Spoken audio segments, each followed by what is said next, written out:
Hey Agaho guys, welcome for something new. Something so new in fact that it's not even available to the general public on the platform I am playing it on as of this recording. So this is Magic Duels Origin, which is the successor to the yearly Duels of the Planeswalkers release that they would put out every summer.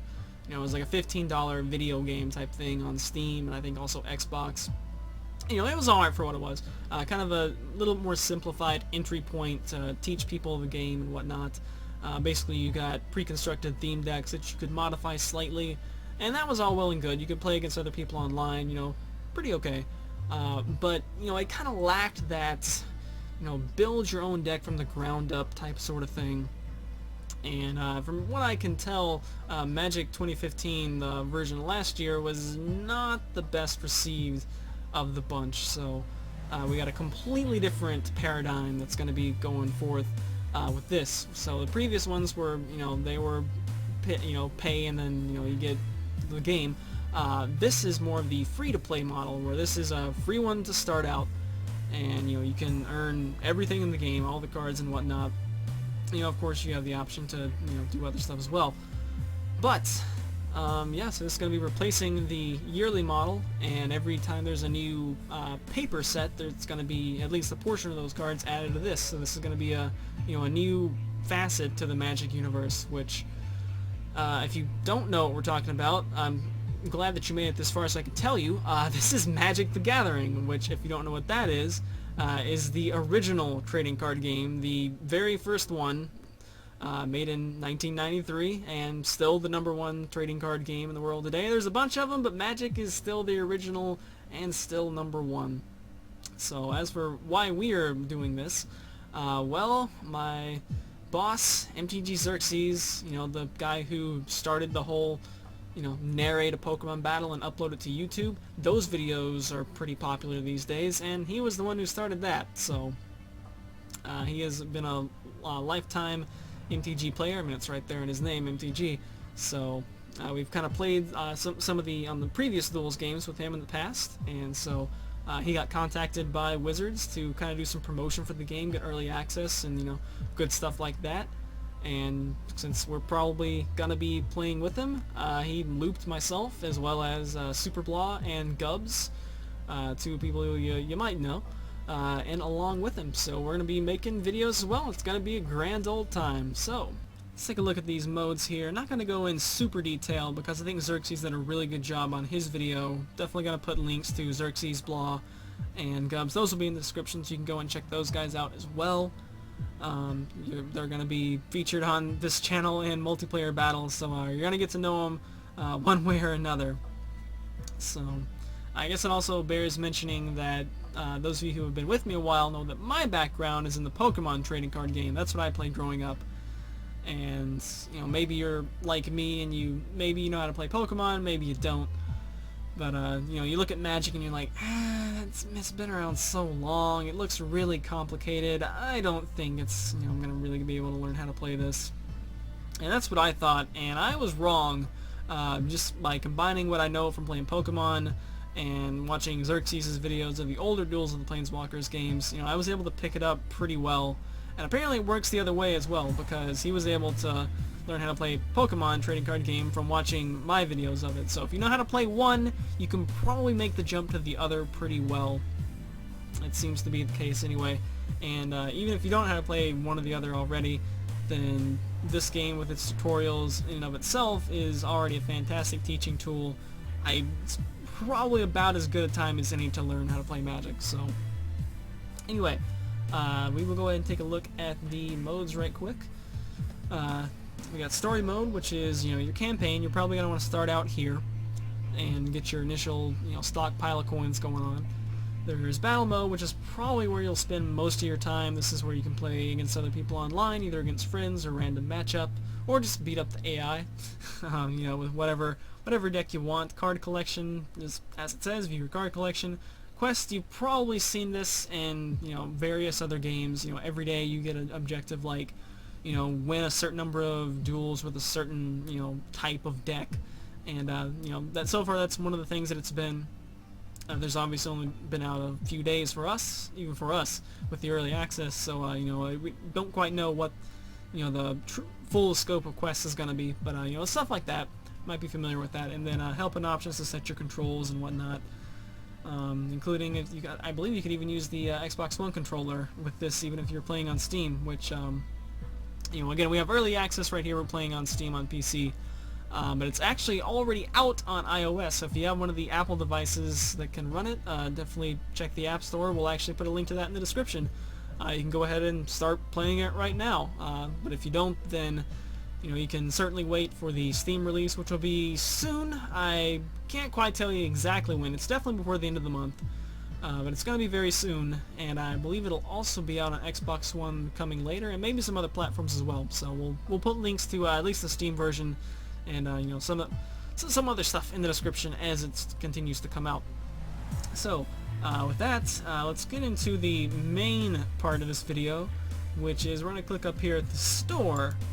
As you can see, we have quite a number of coins, and what you can do with coins is you buy booster packs. So you can buy whatever, you know, number you want. We're gonna end up getting 8 here momentarily. And as for how you get coins, well, there's various ways you can get coins. Just by playing story mode, you know, once you run through that, you get an initial allotment of coins. Playing battle mode, you get a certain amount of coins. If you play the AI, you get you only get coins if you win, though, so you got to be good. You get a certain number of coins depending on the difficulty of the AI, and I think it's 5, 10, or 15 depending on the difficulty of the AI. And if you beat a opponent in a random matchup, you get 20. So that's your potential for biggest payoff.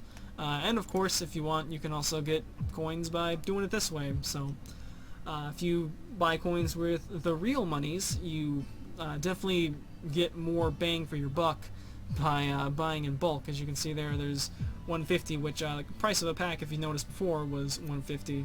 So you can see that would mean if you bought the lowest one over here, that would be $2 for one pack. But if you get the highest one, you get 50 packs for 40. So that's obviously quite a big turnaround. You've got, you know, $2 per pack to less than $1 per pack if you want to go ahead and get the full one. But anyway, as it is, don't have to do that at all if you don't want to. So we're just gonna go in here, and I've actually been waiting for this for a long time because my decks are not the best right now, so I would really like to get some good cards from these packs.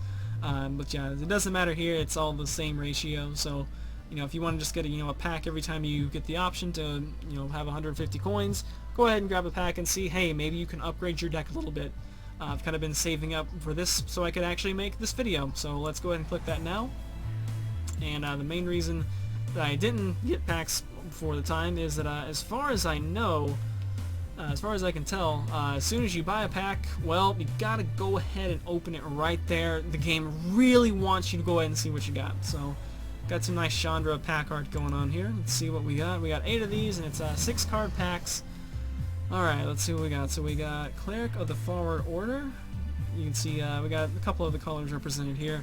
Another one of these guys, which I only opened, I think, 4 packs before. So we got 3 commons, you got 2 uncommons, which if you don't know what the rarities work in Magic, in Pokemon it's a different symbol, but in Magic it's the set symbol. So blacks are going to be common, your silvers are going to be uncommon, and then your golds are going to be rare, and hopefully we can pull one of the ultra rares, which are called mythic rares, and those are kind of this nice orangey thing. So got some decent stuff there. Let's go ahead and move on to the next one. Some nice booster pack opening animation right there. We got Celestial Flare, Stalwart Aven, Shambling Ghoul, Ramblin' Shamblin' Dude, Tower Geist. Nice. Sigiled Starfish. I'm a big fan of Starmie, so there we go. And a legendary creature dude here. Legendary creatures are something you can only throw out one of at a time, because it's he's a guy with a name, so he's not gonna have himself cloned, right? So go ahead and move on to the next one. You can see there's well, I guess let's see, no, we only saw Gideon in the background, so we got a blue spell, Disperse. What is this? Infectious Bloodlust. Infectious Bloodlust, Acro and Sergeant. Conclave Naturalist. This one's pretty okay. Valakir Cullblade. He can get big if you just let him sit there for a while. And Herald of the Pantheon. Alright.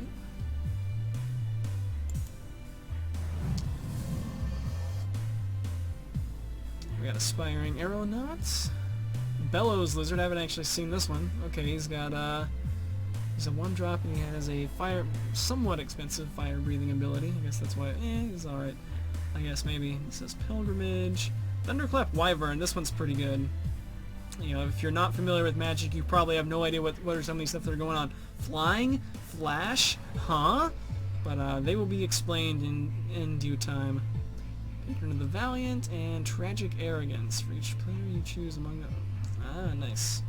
So they get to keep one each of everything they got. Okay. It's pretty neat. They got a big board. You can, well, now you get one of each. You don't get to have all your stuff. And there we go. We got a Mythic, but we'll look at that one last. We got Celestial Flare again. Screeching Scab, which is actually a blue zombie. Usually zombies are black. Subterranean Scout. Call of the Full Moon. Pretty decent enchantment. You get some good stuff, but it's potentially easy to get blown up as well. Whirler Rogue, who puts some stuff onto the field, and here's one. This is actually my first Mythic, so, and I don't know, I like it alright. So the neat thing about this card, can we rotate this? Can we not see the other way? Well, we can't see it from right here, but so one of the things with the Magic Origins is that it's the origin of the, you know, several of the more popular Planeswalkers. So that's actually what the campaign mode is that we're going to be going through. I'll probably actually let you guys pick. I'll run through that at the end, which one you want to see. And if there's not a consensus, I'll just pick. So whatever. Anyway, so there we go. We got one of the Planeswalkers. I'll maybe show that when we can actually go into it on the collection. But suffice to say, that's a good pull to have. And let's see, we got another one of those Tragic Arrogance. I'm actually really glad we got multiples of these because I already had one, so that makes our third. And this thing is considerably better if you already have other copies of it on the field. Grasp of the Hieromancer. It's pretty alright. Orchard Spirits. Chief of the Foundry. Buffs up other artifact dudes. Cruel Revival. Blows something up and gets something back. That's good. And this thing that we already saw. We got two more. I'm kind of just pleased that we got at least one Mythic Rare. So, another Shambling Ghoul, Timber Pack Wolf, who gets bigger the more than he has out, although I think that's my only one, so another one of that. Anchor to the Ether, put target creature on top of opponent's library and scry 1, which means you get to, as it says there, you look at the top card, you need to keep it or bury it, throw it on the bottom. Jahessian, is that a J or an I? I think it's a J. So she can draw cards if she deals damage, and this dude riding that's pretty awesome. Knight riding a lion. It's pretty cool. First strike, and might get you some lands if you're falling behind. Alright, last pack. Hopefully it'll be something alright.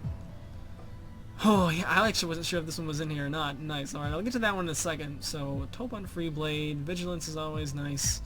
And it's a 2-drop for a 2/2, and Vigilance, and Renown 1. That seems pretty okay for a common 2/2 on a 2-drop. Not bad, not bad. Another one of this guy. Actually, I guess... No, see, this guy's a 3-drop. He's a 2/2. But he's also first strike instead of Vigilance, which is maybe slightly better. Tharika's Disciple as Death Touch. That's pretty nice. Shaman of the Pack. Okay. Blightcaster works alright with enchantments, and this is the card I was actually looking at. I was like, oh, nice, because yeah, this reminds me of some other cards that I'm mildly fond of. So this reverses any life gains. You can kind of anti-cure it up with if you put this card out there. Enchantments are the ones that stay out there. You just play them, and then they're, you know, permanent buffs to your team. So it's pretty neat. So I'm actually really glad we picked that one up. It's pretty cool. Alright, and so now we are down to 40 coins, but that's alright. We got some good cards that are going to be able to improve my deck. And now let's actually take a look at that Planeswalker we got. Here's we actually got disconnected, but that is actually one kind of nice thing We can actually just continue offline. About this is if you do happen to get disconnected on Pokemon TCGO, for example. Nope, you just get kicked and that's it. Too bad. On this, it's actually a little bit more tolerant for connections that might not be the most sturdy in the world. So actually, let's use the filters while we're at it. We can just filter out and only look at green. Let's also only look at new cards. How about that? There we go. We can see our Nissa Vastwood Seer card, and the neat thing about her is, she starts out, she's pretty alright, but when you have put a land into play under your control, and if you've already got 7 or more, she turns into this. The physical card game, you actually literally flip her over and it's a dual face card, which is a returning mechanic that's kind of cantankerous in paper, but of course it works perfectly well as a digital card game. Oh, and you also, if you like bling, you can also, well, if I was connected, I could show you how much it costs, but it's actually fairly cheap, and you can get some nice rainbow effects going all over your cards. If you got just one that you want to kind of point out as your favorite card, or your ace card that you use a lot, it's your big bomb that you use to win games, or if you just want to go in and foil your entire deck because you want your entire deck to be foiled, you can do that too. So that's pretty much it. So I'm glad we pulled the Mythic. We got a couple of good cards, and it's pretty much going to do it for this video. So I'll go ahead and pop into the story mode here. So we got 5 different stories to do, and there we go. So we have Gideon, who is, each one of these is for each of the 5 colors. We got Gideon, who is white, which is the more defensive color. We got Jace for blue, which is the draw cards, counter enemy spells type color. We got Liliana, who I really like her better younger, because priestess type stuff going on. I love me some clerics, but Liliana is the character representing black, which is blows up its own creatures to do other stuff, and generally I'll sacrifice my resources in order to win the game. We got Chandra for the fires, or fire. See, there we go. We're calling stuff by the Pokemon equivalent already. I'm gonna end up calling these light, water, dark, fire, and grass, respectively. But hopefully we'll call it by the correct name. So fire is got lots of burn spells and other good stuff, which means just pings other creatures for damage. It's alright. And then we have green, which typically has bigger creatures, but maybe less other tricks. Generally focuses on more creature-based type stuff. So there's different archetypes. I didn't exactly explain them very well, but Xerxes, again, his video will probably tell you more. So I don't know. You guys, if you want, in the comments, can pick which one of these campaigns. Each of them has 5 stages that you go through, and we'll probably run through at least one of these. So whichever one you guys think is the most interesting, that's the one I will do. I've actually already beaten them all, but just for the sake of having videos to make, I'll go through and play another one. And then whenever the full game launches, it'll be a little bit easier to get multiplayer battles, and of course we'll have battles against Xerxes, Claw, and Gubs. So if you want to post in the comments which one of these is your favorite that you want to see, or you think looks the most interesting, then feel free to do so. And otherwise, I'll see you guys for more of this, I guess, in the coming days. Thanks for watching. Hopefully this has been something that you're mildly interested in. Maybe you are, maybe you're not, but definitely when the main game launches again, it is free to at least pick up and give it a shot, so I definitely encourage you to do that. And see you guys next time. Later days.